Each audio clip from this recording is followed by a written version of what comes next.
Seorang mahasiswa bernama Aldi mengalami kejadian horor setelah pulang dari mendaki gunung bersama teman-temannya.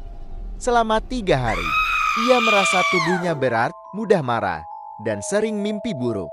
Sampai akhirnya, seorang nenek tua yang tinggal di dekat kosnya memperingatkan bahwa ada sesuatu yang menumpang di punggungnya dan makhluk itu marah. Karena Aldi pernah melanggar pantangan di tempat yang tidak boleh disebut, ada kalanya kita merasa tubuh kita berat. Padahal kita tidak sedang sakit. Hati kita gelisah.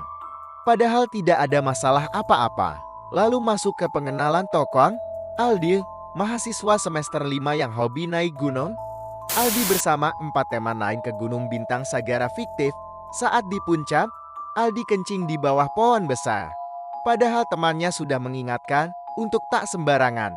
Malamnya, Aldi bermimpi berada di tengah kabut dengan suara perempuan menangis.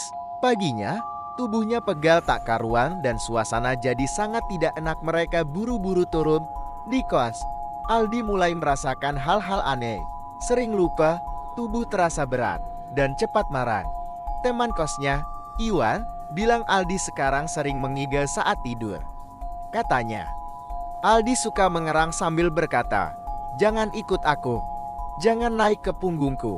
Iwan juga bilang setiap jam 3 pagi, kamar Aldi seperti ada suara langkah kaki bolak-balik. Aldi mimpi didatangi perempuan dengan rambut panjang, wajahnya rusak seperti terbakar. Ia menangis sambil berkata, "Kamu tidak minta izin. Kamu injak tempatku. Sekarang aku ikut kamu." Dalam mimpi itu, Aldi melihat dirinya sedang berdiri. Dengan bayangan makhluk itu bertengger di punggungnya seperti lintah besar, seorang nenek tua penjual jamu lewat di depan kos Aldi. Saat Aldi lewat, ia langsung berkata pelan, "Nah, punggungmu berat sekali. Kamu baru turun gunung ya?" Aldi kaget, tapi mengangguk.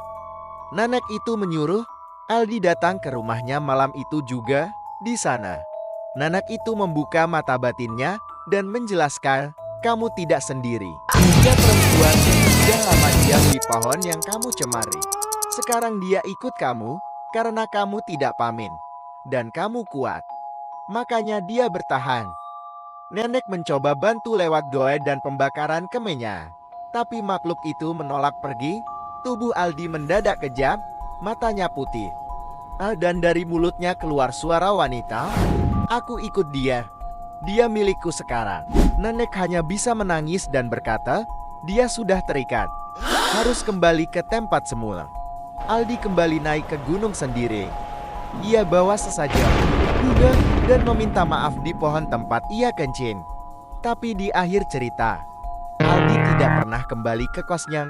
Iwan, teman kos, hanya menemukan catatan yang ditulis Aldi sebelum naik. "Kalau aku tidak kembali, dia tidak mau lepas. Mungkin aku harus tinggal di sana selamanya. Kalau kamu naik gunung, jangan sombong. Jangan merasa kamu paling kuat. Alam punya penghuninya sendiri. Dan tidak semua suka kamu datang tanpa permisi. Karena kadang, yang kamu kira beban pikiran, sebenarnya makhluk yang menempel di punggungmu."